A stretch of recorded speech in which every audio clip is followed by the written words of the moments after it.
Hermano, dime los 3 estados de la materia. Español, matemáticas, inglés. Capítulo 60. Ser verde significa que eres realmente malo. Kroll Vestorax, tercer maestro del capítulo del Todopoderoso, miró al intruso en la órbita de Terra con odio y preocupación en igual medida. La enorme exhibición hololítica del mundo del trono, la luna y el sacrílego planetoide Orco ocupaba la totalidad del techo abovedado del centro de comando de la fortaleza monasterio. ¿Cuánto tiempo más? Casi gruñó las palabras, la rejilla de voz que había reemplazado la mitad inferior de su rostro hacía que las palabras fueran aún más duras de lo que había sido su antigua voz. Pasarán otras 12 horas hasta que la luna de ataque esté a la vista de nuestras baterías de armas, maestro del capítulo. Uno de sus subordinados ladró. El Throne World está en el camino de nuestros arcos de disparo, y tendremos que esperar a que la órbita de la luna nos coloque en posición. Kroll hizo una mueca ante la noticia. Sus manos, tanto aritméticas como orgánicas, se movían literalmente para hacer algo, cualquier cosa, excepto quedarse quieto y esperar mediodía solar. ¿Qué pasa con nuestros otros hermanos? ¿Tenemos alguna noticia sobre ellos? Mis disculpas, señor, pero después de esa última comunicación astropática, esos hermanos de Dorn se han instalado en su santuario y se niegan a responder a las convocatorias. Gruñó de nuevo, sintiendo algo del desdén de su padre genético subiendo a su garganta. Sabía que todos los linajes del Todopoderoso tenían sus propios hábitos y secretos. Los hijos de Korax se mantenían apartados en las altas torres de la fortaleza monasterio, los hijos del Khan celebraban carreras que no estaban exactamente sancionadas por el capítulo. Demonios, él y todos sus hermanos directos decoraron sus botas y guanteletes con rayas de peligro, como era costumbre entre los hijos de Perturabo. Pero esto fue anormal. El capítulo había recibido un mensaje astropático que consistía exclusivamente en 3 palabras que no tenían sentido para Kroll. El último muro. Dio vueltas a las palabras en su cabeza, intentando descifrar su significado, pero fue en vano. Kroll consideró brevemente la idea de preguntarle a su hermano más antiguo, el asesino de Fulgrim y elegido del propio emperador. Quizás se trataba de algún mensaje transmitido por Rogal Dorn a todos sus hijos genéticos. Explicaría por qué fueron solo ellos quienes parecieron entender el significado del mensaje, pero no hicieron nada para articular en realidad cuál era ese mensaje. Al menos tienen un mensaje de su jefe. Kroll cortó el pensamiento antes de que pudiera echar raíces. Por lo que esos hermanos de batalla que habían servido durante la cruzada y la herejía le habían dicho mientras era un iniciado, incluso si Perturabo no se hubiera vuelto traidor, habría sido insoportable. Es mejor no tener un padre que uno indiferente. Inhaló profundamente, llenando todo su pulmón hasta el borde y luego lo dejó escapar con un suspiro lento y deliberado. No, tenían un padre, aunque no era ni genético ni sanguíneo, y todavía se preocupaba por todos ellos. Sabía que su primarca venía de visita cada vez que lo despertaban de su eterna vigilancia.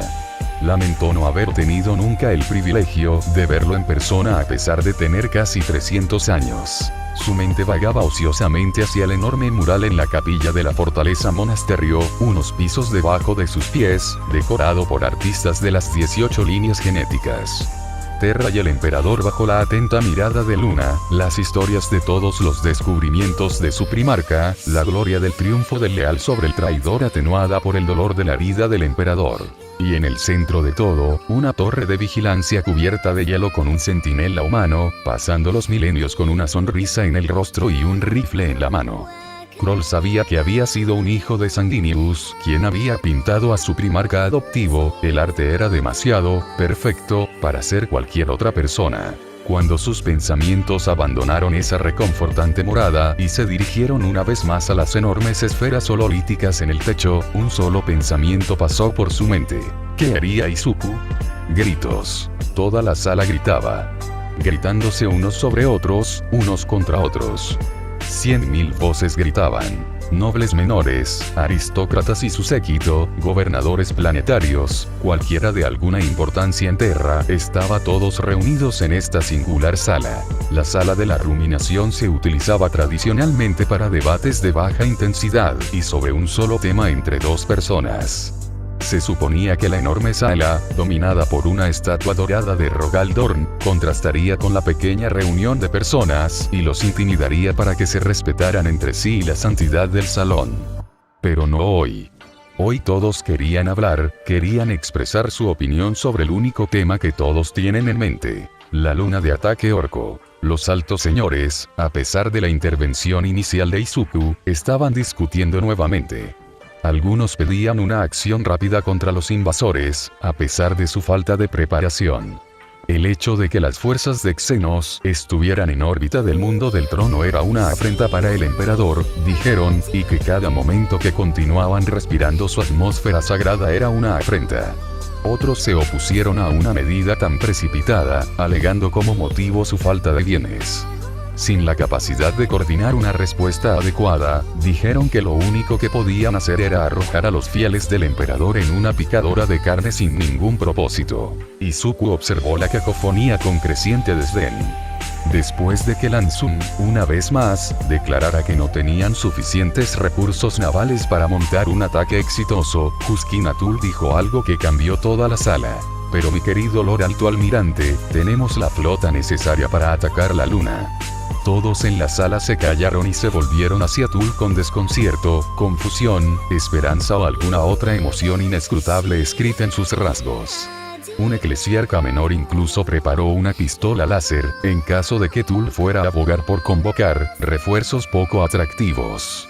Los alienígenas ya eran bastante malos, no necesitaban demonios tampoco. Bueno, puede que no sean estrictamente activos navales, pero siguen siendo barcos equipados con armas de fuego.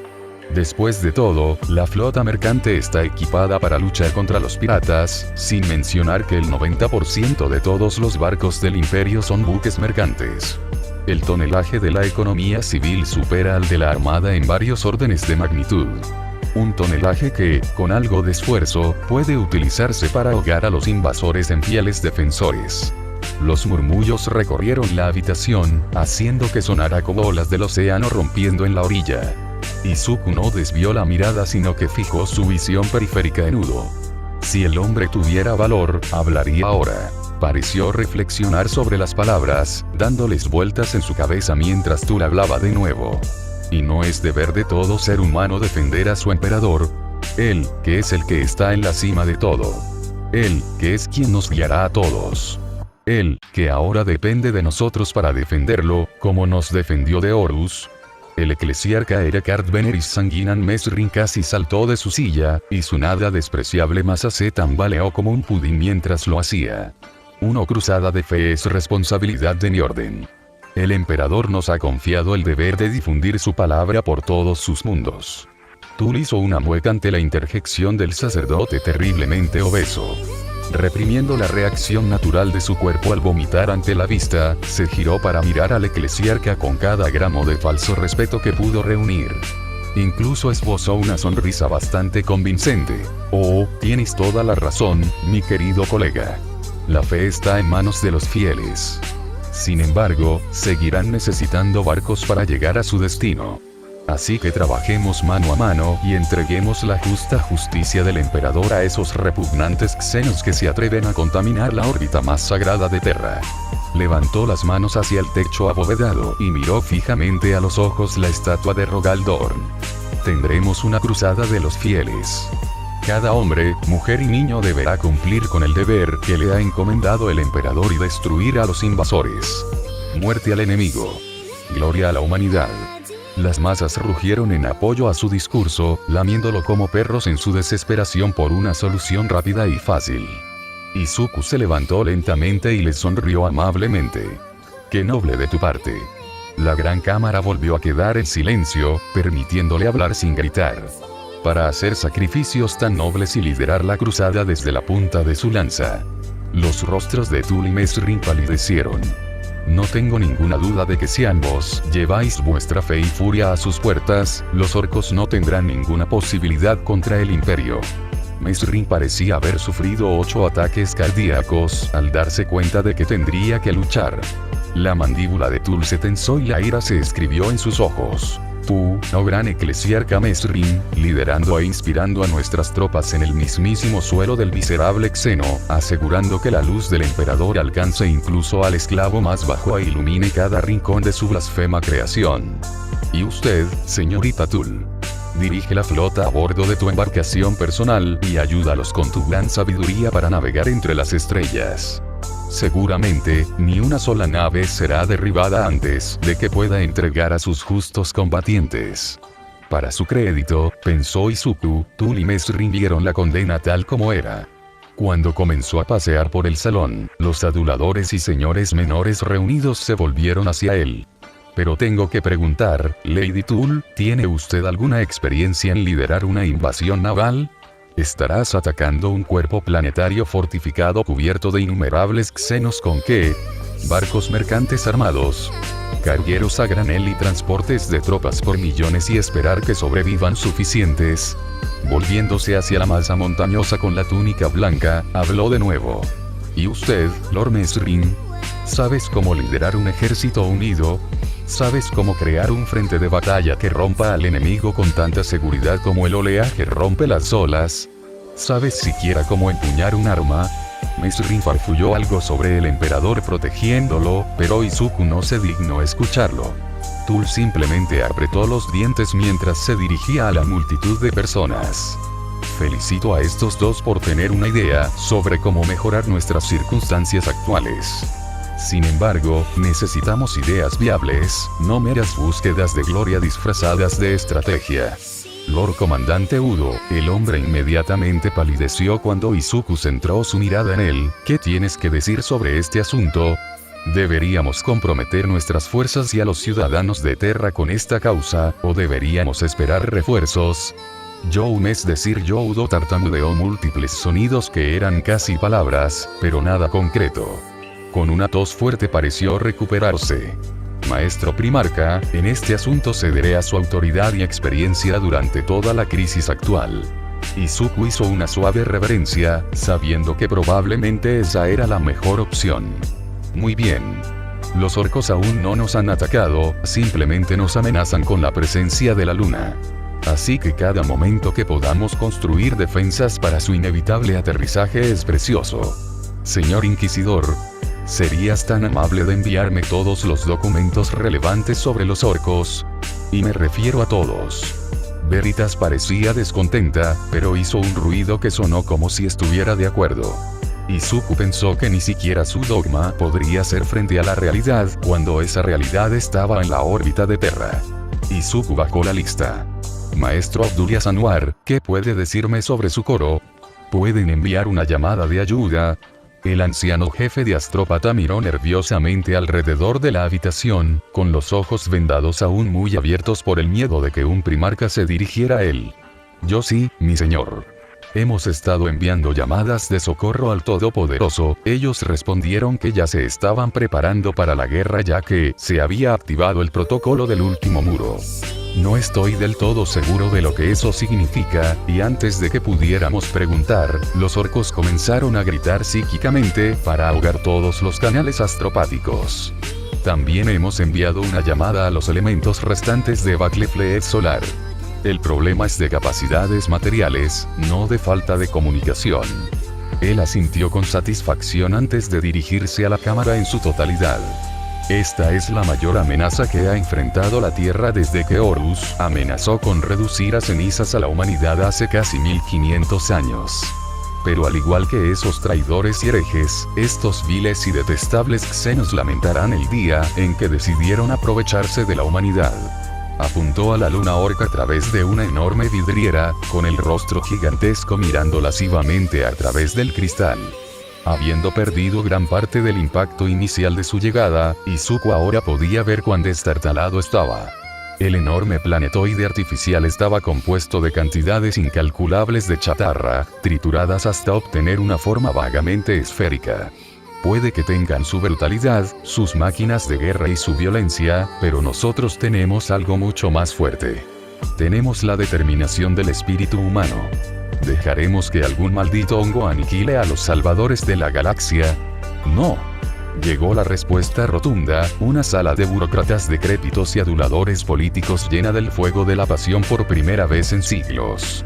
Su odio comenzaba a salir a la superficie e Izuku se aferró a él, atrayéndolo como un pozo de energía. Entonces declaremos a toda la existencia que no seremos conquistados.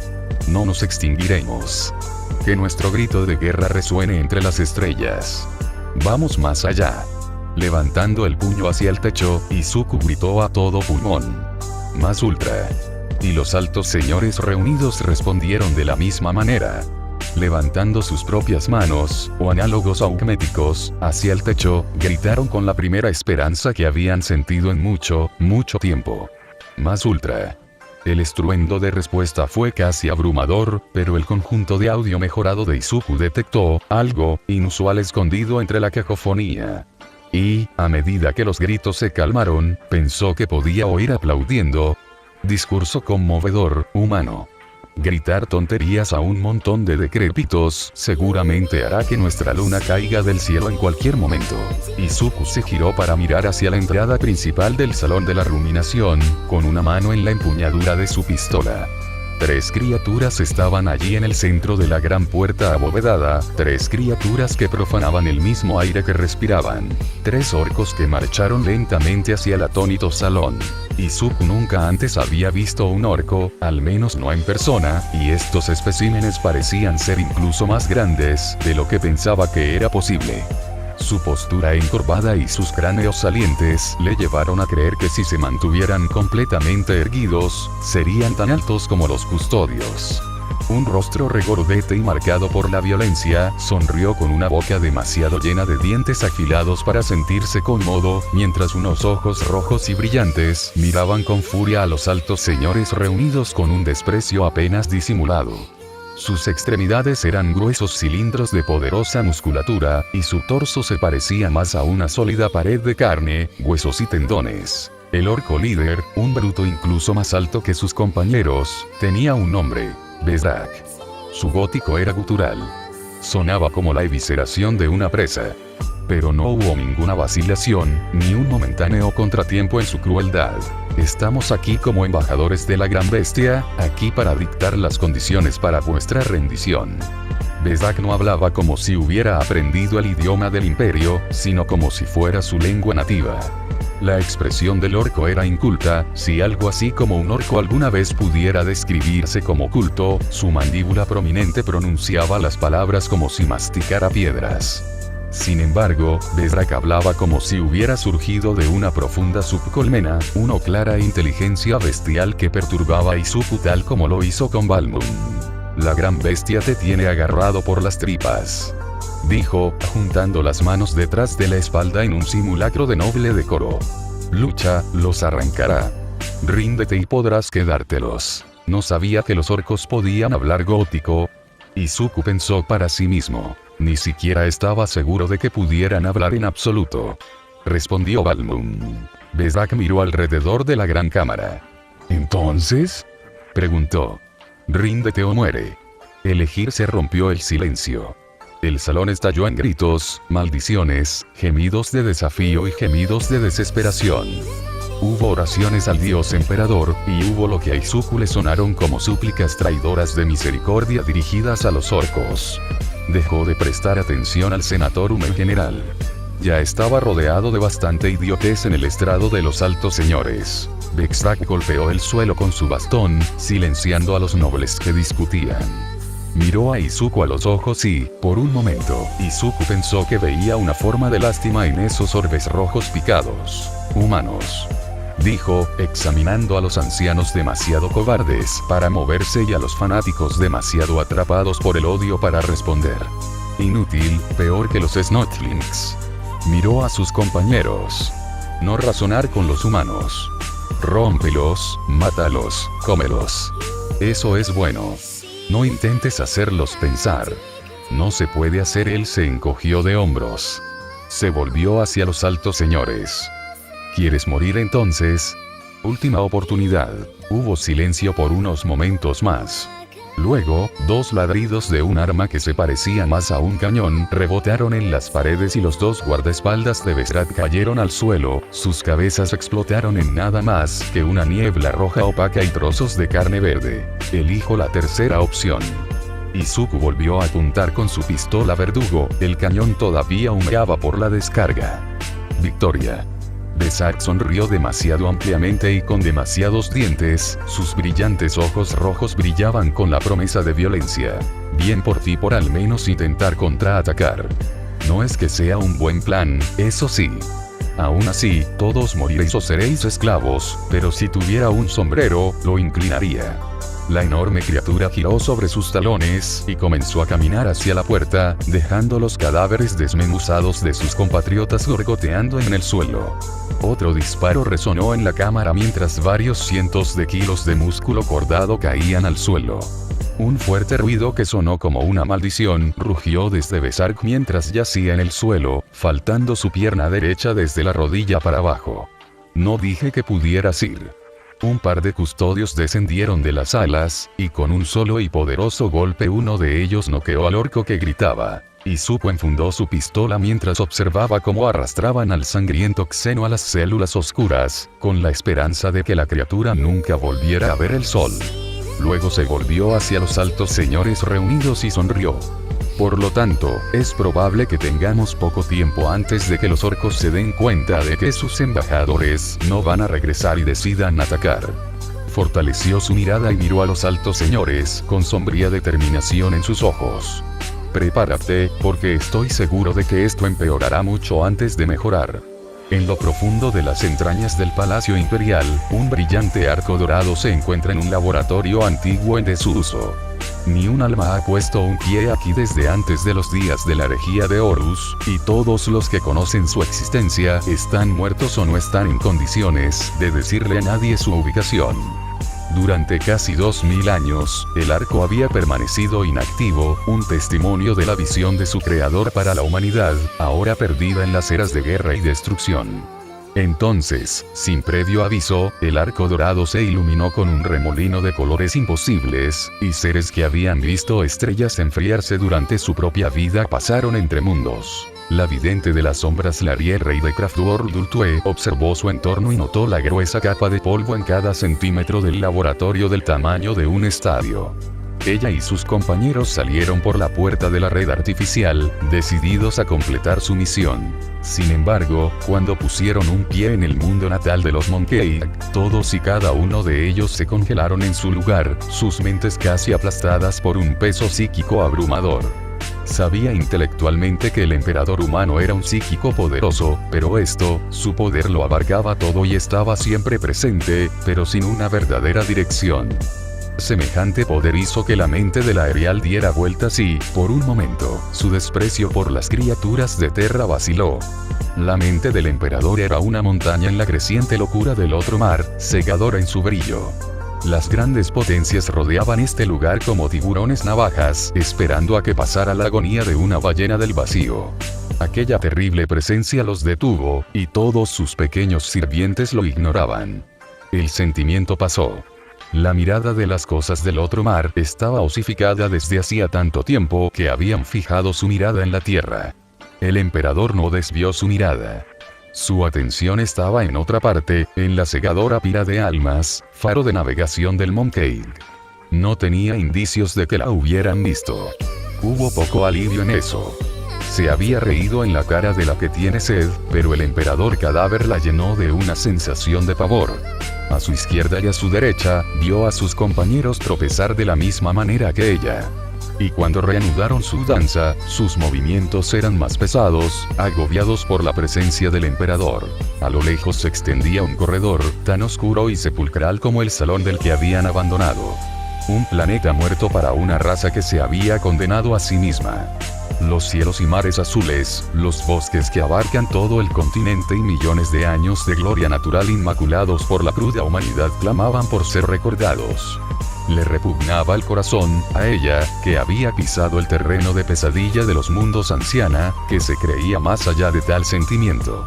Si el propio Eldrad Ultran no hubiera pedido su ayuda, ella nunca habría puesto un pie aquí. Por todas partes solo había silencio, ecos de avenidas y habitaciones vacías rebosantes de la importancia personal de esta raza, tan arrogante que habían pavimentado la tierra que los alimentaba, arrancado de raíz los árboles que los alimentaban y consumido los mares que los engendraron. Sus crímenes fueron quizás de menor escala que los de sus propios antepasados, pero su locura fue peor por su crudeza. Hubo majestuosidad en la caída de los Eldar, una danza gloriosa que tardó 1.000.000 de siglos en realizarse. La humanidad era un simio imbécil que cortaba la rama sobre la que se encontraba. De corazón negro, de mente cerrada, débil de cuerpo. La humanidad no merecía vivir. Ella bailó su odio sobre las losas mientras corría. Apenas habían dado unos pasos cuando el aire frente a ella explotó en energía psíquica, arrojándola de espaldas contra la pared del pasillo. Levantándose del suelo, tosiendo mientras lo hacía, miró hacia arriba para contemplar un monstruo. Más alto que cualquier humano Astartes por un amplio margen, su piel carmesí crujía con el poder y los efectos secundarios de la teletransportación. Sus ropas estaban ligeramente chamuscadas en los bordes, la tela blanca de un sanador amarillenta por el calor de la traducción psíquica. Una melena de cabello rojo sangre caía sobre sus anchos y musculosos hombros y terminaba en la parte baja de su espalda. En sus gigantescas manos agarraba un bastón con una hoja curva en forma de media luna en el extremo. Y en su rostro sorprendentemente juvenil brillaba un único ojo caleidoscópico. «Hola, Eldari», habló Magnus el Rojo, guardián del emperador y primarca de los 1000 hijos. «Debo asumir que estás aquí para ver a mi padre,